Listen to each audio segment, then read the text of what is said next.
exceeded in the previous 100 race. Cut off time? I want to get 15 minutes. Give the run. The draft of the runner's packet's on here, and This area to the bridal stage, and from then. This is not an executive getaway or a planning session for a new business. These individuals are together in support of an ultimate test of human endurance. What drives these people is the drive of a select few.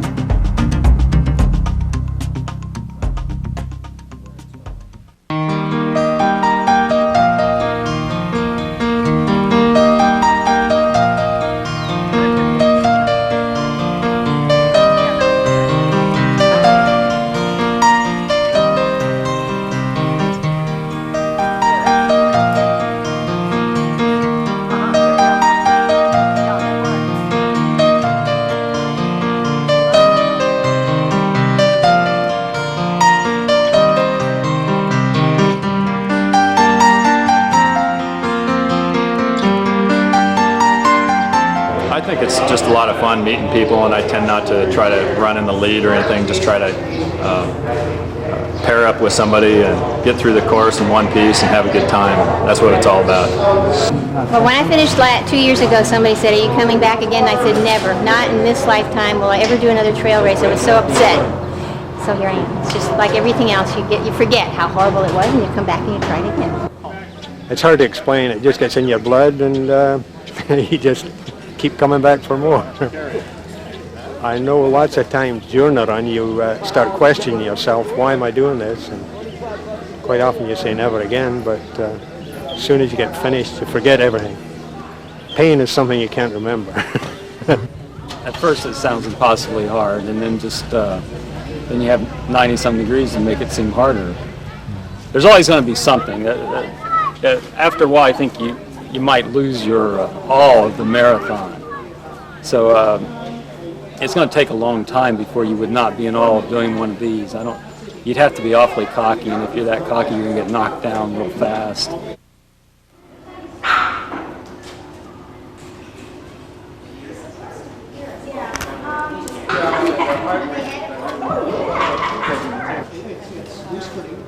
On Friday, the runners arrived to pick up their T-shirts and numbers, to look over course maps, and talk about training.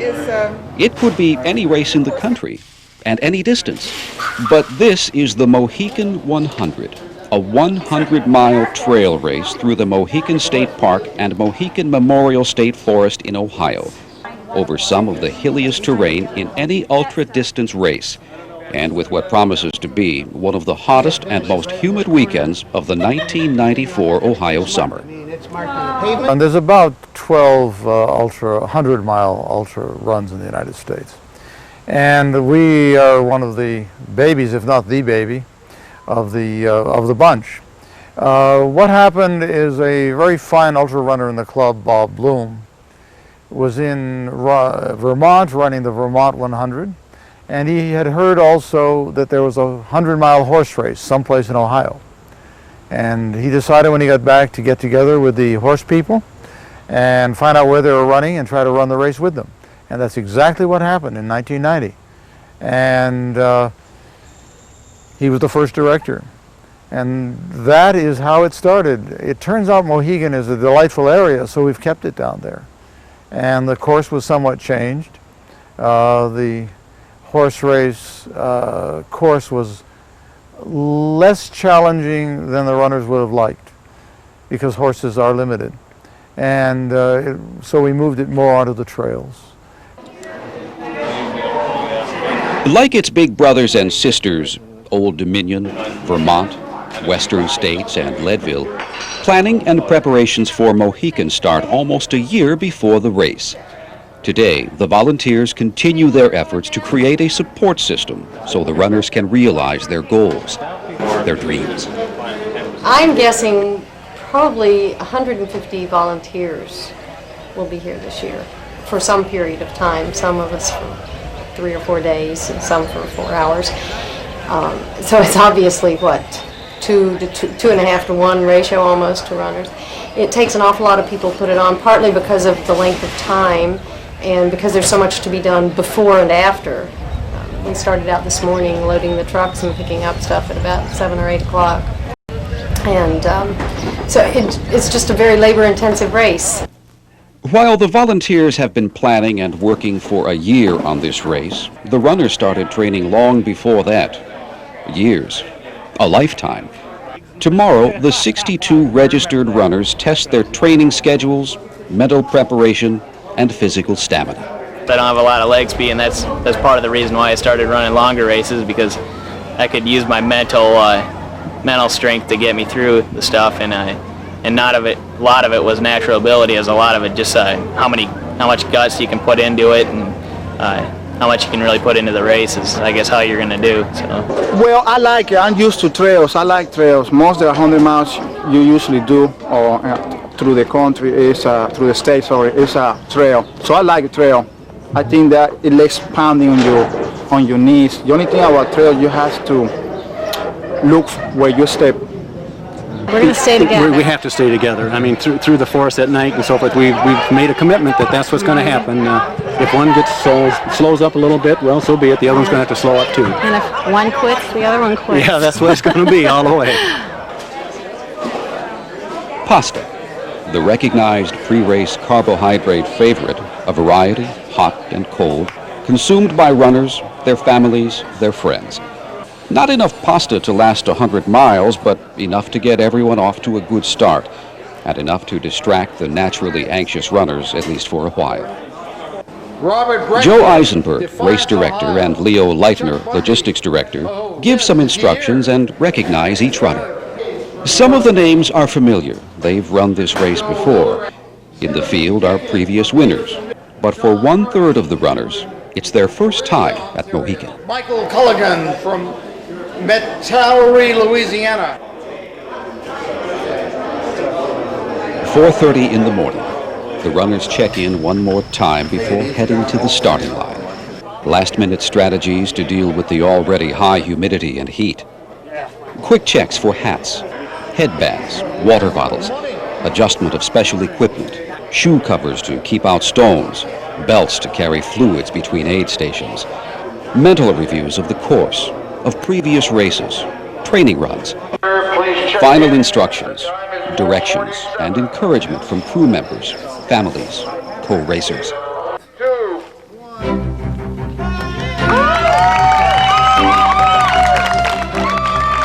5 a.m. The start. 100 miles to the finish. The first aid station is at 4.6 miles.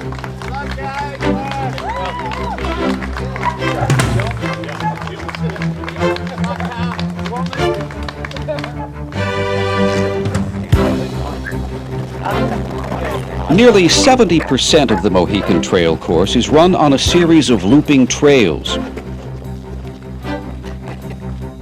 Each loop, marked by a different colored ribbon, has a distinctive character.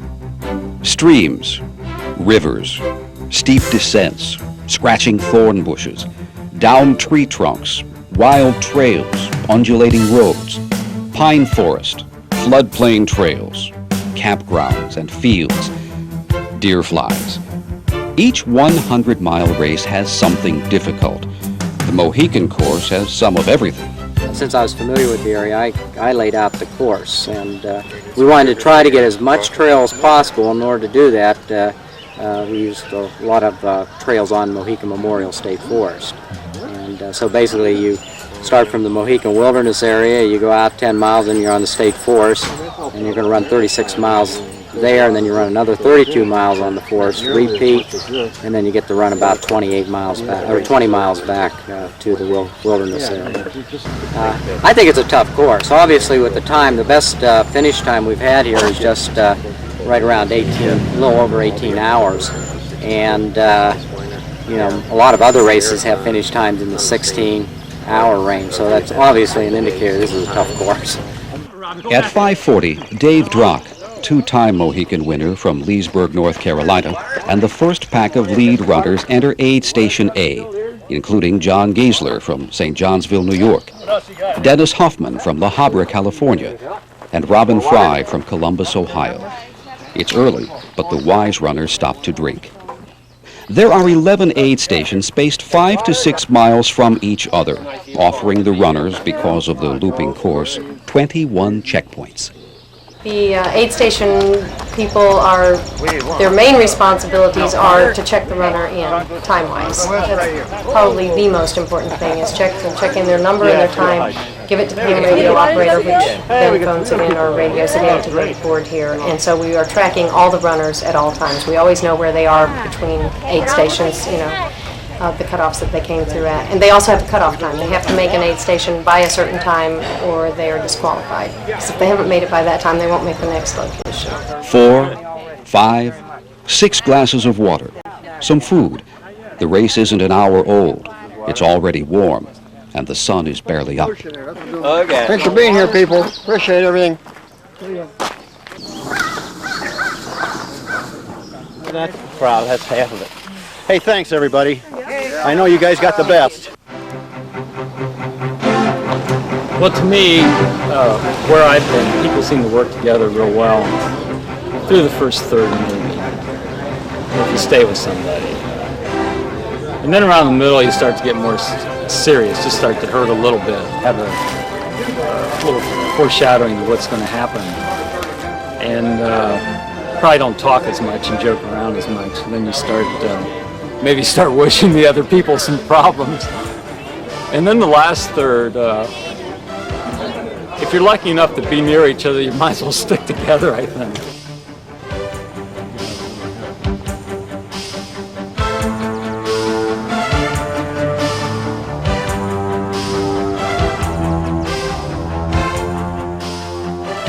The Rock, Aid Station B. The Toledo, Ohio Runners Club has handled this aid station every year. Dave Drock, John Giesler, Robin Fry, and Dennis Huffman still lead. I'm here. What's your name?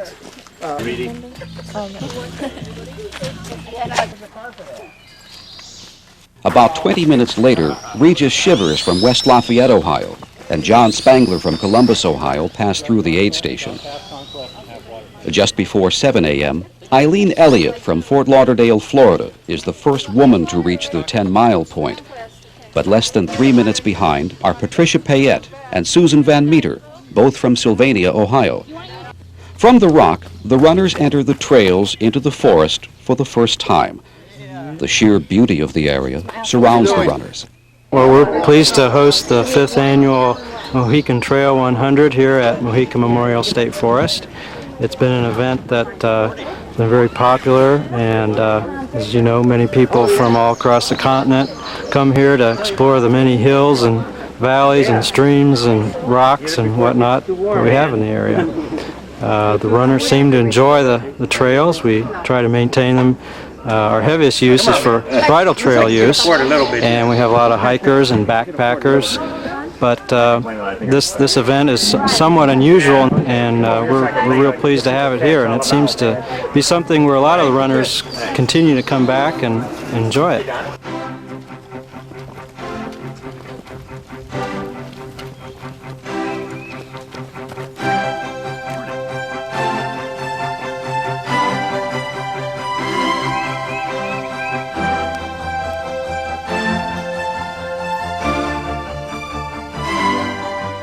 Okay, this is aid station D, and at this point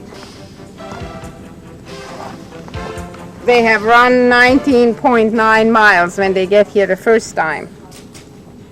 They get here a second time, they have run 55 or 56 miles by the time they get here the second time. But when they get here the first time, it's going to be almost 20 miles. And what we're serving is, we serve here bagels and pretzels and fig Newtons and peanut butter and jelly sandwiches, cookies, M&Ms, oranges, bananas, grapes, and Pepsi and 7-Up and Conquest, which is an electrolyte drink, a sport people's electrolyte drink, and water. Dave will be just behind me. He should be coming up. John Geisler enters the Fire Tower aid station ahead of the pack in 2:49. He stops for food and water, and like all the runners behind him, has his own personal preferences. Well, they obviously have to refuel. I mean, running especially in this kind of weather, they're going to lose weight, and so they're constantly refueling. At night when it gets cool, usually it gets cool, cooler.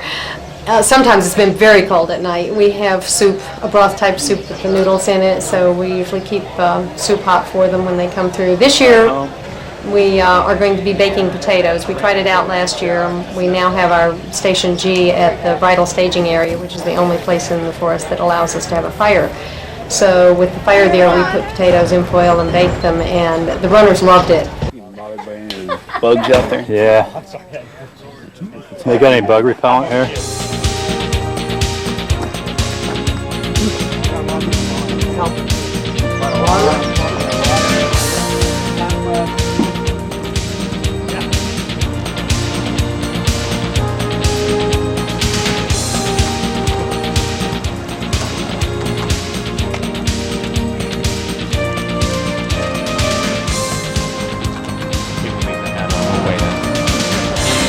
We're here at the covered bridge station, the Mohican 100. The runners will come through here 5 different times today. The one's initial time through is at 22.5 miles right now. This station is captained by myself, Steve Novak, and Northeast Running Club. Okay, cross the bridge to the right. The covered bridge becomes one of the most familiar sights on the course for the runners. The medical care at the Mohican 100 has always been rated highly. This year is no different. I'm Dr. Mark Elderbrock. I'm the medical director here at the Mohican 100, and I'll be down here at the covered bridge all day, weighing the runners, checking to make sure they're not getting dehydrated with the extreme heat we're having today, with temperatures expected to be up in the 90s. Try to keep the runners close to their starting weight. If they lose more than about 3% of their body weight, then we start to get worried about their fluid status and encourage them to drink more. I expect with the hot weather we're having, it's going to be at least a little bit of a problem here today. Now 6 minutes ahead and entering the Hickory Ridge aid station, John Geisler momentarily exits the forest and leaves the deer flies behind for a while. The field of runners is already spread out. Nearly 2.5 hours separate John from the last runner.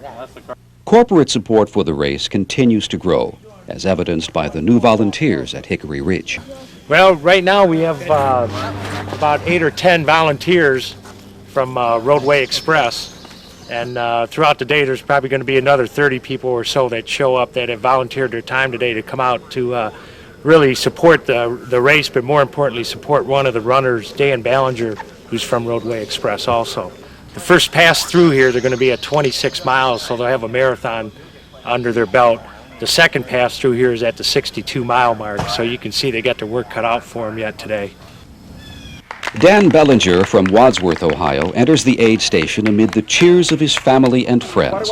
Art Moore from Strongsville, Ohio, Jose Wilkie, Louisville, Kentucky, and Joel Zucker, Alfred, New York, all arrive 5 hours and 16 minutes into the race. The runners almost universally agree on the importance of support. Well, without my family, I wouldn't be running. My wife is here to help me get through. My little girl Katie, and then my parents and friends from Illinois that have come over, and we got another couple that are on their way. They're not here yet, but they'll be helping pace me through and help me to finish. It really helps you get through the race. In fact, one of the early races, one of my first ultras that I ran, I was ready to quit. And my wife kept egging me on. And normally she tells me not to run. She tells me I'm crazy and things like that. But she wouldn't let me quit. Kept spurring me on. And I finished my first ultra, first time I tried. So. Patricia and David Payette, still together with Susan Van Meter, enter at 6 hours, 1 minute. Patricia encourages everyone to drink more. Drink up. Hey, that was a good mile for you. You're smiling now. First group, 12. Volunteer ham radio operators keep accurate real-time progress of all runners. 4:45, 12:40, 4:18. In great part for the runners' safety to find out where they are, especially those runners who spend much of the race in the evening hours and through the night. There's ham operators at every station when they're open, and they call into a central headquarters where every runner is tracked at every station, so we know just where they are and what they're doing.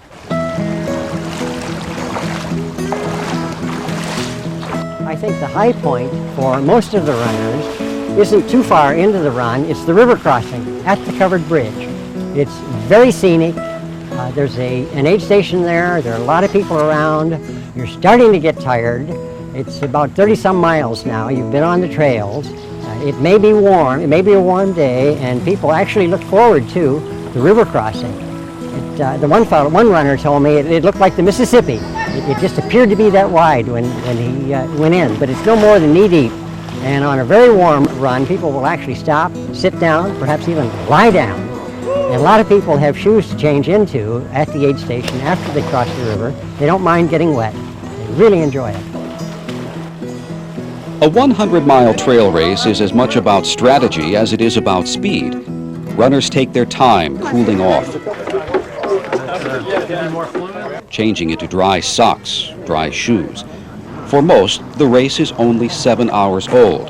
There is still a lot of time and a lot of miles left. And the next 4-mile sequence deserves some thought. Just spots where my shoes and socks have rubbed. The Blue Loop includes a little bit of everything. It's only run once during the daylight.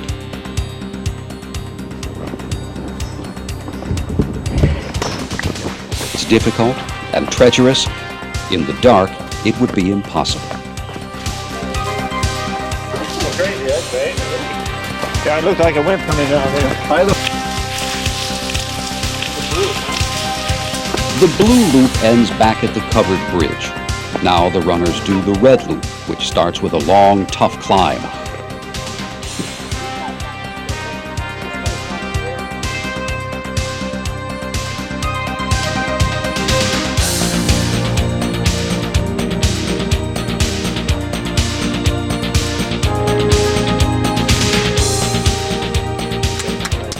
.3 miles, the bridle staging area. For most Mohican runners, the peak of day, the peak of the heat. The strongest suit I got is I like heat. I work for a railroad company, so I'm out in heat every day, you know. So I weld for the company, so heat don't bother me as bad as it bothers a lot of people. Anybody who allows himself to get behind the curve on the fluids is just going to be done, because you're not going to be able to survive the night hours if you haven't managed properly during the day. And I think the second thing is everybody's going to be slower. You're not going to be able to push this while it's this hot. Runners say this is the real beginning of the race. 46 miles. The first set of loops through the trails is now over. Now the runners go back and do it again. But they won't run the Blue Loop this time. And the lucky ones, the first few front runners, will be out of the forest and back here before it gets dark. There was some sugar in it? Uh-oh.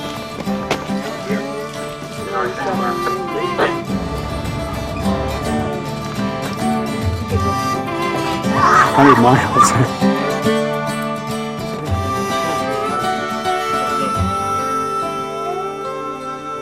Tanya Malden, now the first place female, enters Hickory Ridge 40 minutes ahead of Eileen Elliott. At 62 miles, 22 runners, including the other 2 female runners, are out of the race, and many more are thinking about it. 448 has dropped. Go ahead. Okay, 44. Just going to be turning this thing around. Yeah, we'll be there. Yeah. Will do.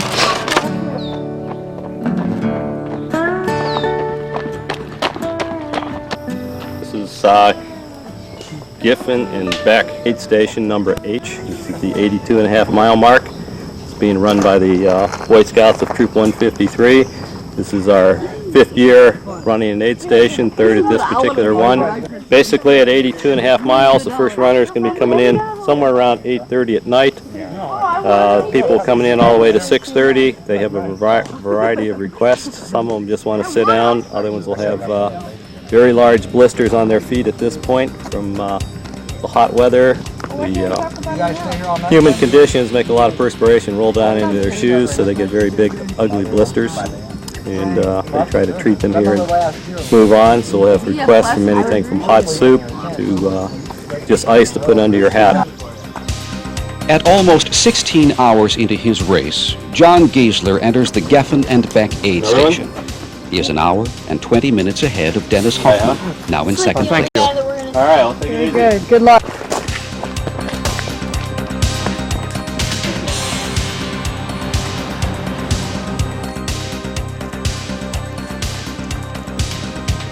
Thank you very much. Appreciate it. Thank you. Thank you, Linda, for those thoughts. The hot day finally, mercifully, fades into darkness. The sun is gone, and with it, some of the heat. But for everyone but the first 5 runners, this promises to be a long night.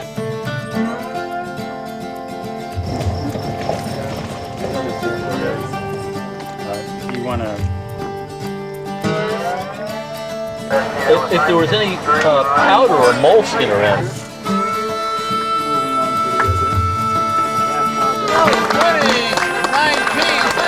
After 20 hours, 19 minutes and 37 seconds, John Giesler, having led the race since mile 18, crosses the finish line to win the 5th annual Mohican Trail 100, his first 100-mile victory. Just shower in a bed.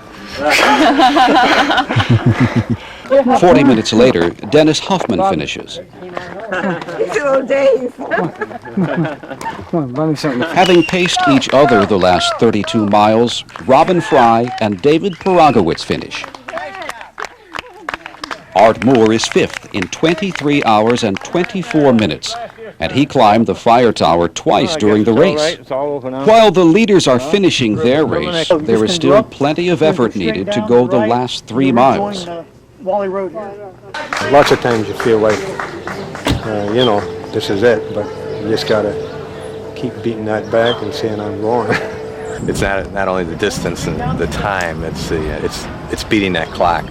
But sometimes it's nice to do something in your own personal life that's very, very difficult for no other reason than it becomes enjoyable.